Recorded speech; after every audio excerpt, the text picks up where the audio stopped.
In my past life, I risked my life to save a drowning girl, only to get accused of touching her in inappropriate places. Even after I died, they still sued me for assault, and my parents were so devastated they lost it.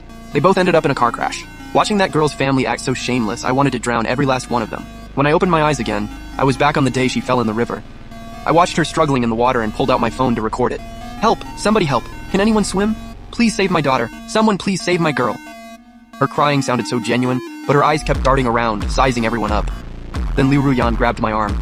Aren't you the guy from our building? You won a swimming award before. Get in there and save my daughter. Come on, jump in already. Ma'am, who even are you? I can't swim. I'd die too if I jumped in. How can you not know how to swim? In my last life, I believed people were good, and it cost me everything. This time, I'm done playing the hero. Might as well just watch fate do its thing. Seeing I wasn't budging, Liu Ruyan rushed over and grabbed some random guy walking by. Please, I'm begging you, save my daughter. Sorry, ma'am, I can't swim either. You, and the rest of you too, link hands and jump in. Form a human chain. My daughter's drowning. If anything happens to her, I will not let this go. You're all heartless monsters just standing there while she drowns. The rest of us just watched her go off the deep end. Nobody moved a muscle. Finally, some guy who was fishing nearby cast his line and hooked her clothes, pulling her out. But by then, too much time had passed. She was already unconscious. Luckily, he did CPR right there, and she managed to hold on until the ambulance showed up.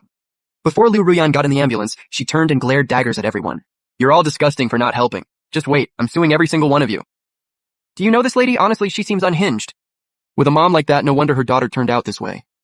Never met her in my life. Something told me this wasn't over. Sure enough, a few days later, Liu Ruyan dragged all of us to court. The four of us just stood there in the mediation room, completely baffled about what she was even trying to pull. Officer, for your information, this guy, Zhuang Bifan, can actually swim. He even won a city swimming championship. But when I asked him to save my daughter, he lied and said he couldn't and refused to help.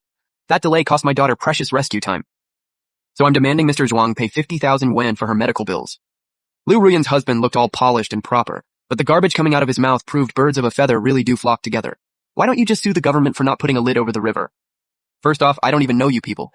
There are thousands of residents in this neighborhood. Why should I care? Second, I'm not her father, so legally I had zero obligation to help. And third, I used to be a swim champion. So what? I'm allergic to water now. If I jump in, I'll die. So if I die, are you going to pay with your life? Well, Mr. Qin here also stood by and did nothing, so he should pay the same 50,000 for medical costs, just like Mr. Zhuang. Oh, you want money? Fine. How about I break every bone in your body? Calm down. Calm down? This guy's clearly lost his mind over cash. Qin Qing shot up furiously, knocking his chair back with a loud crash. Nearby, Meng Xiaomei's ex-boyfriend Liu Yuan turned away the second he spotted Liu Ruyan and her husband. You, Liu Yuan, if you just answered your phone, would my daughter have even jumped in that river? As payback, you're covering half of Xiaomei's medical bills. Sir, ma'am, your daughter and I actually broke up 10 days before this happened. That day, she called me on video and I was in a meeting, so I hung up. I do feel bad.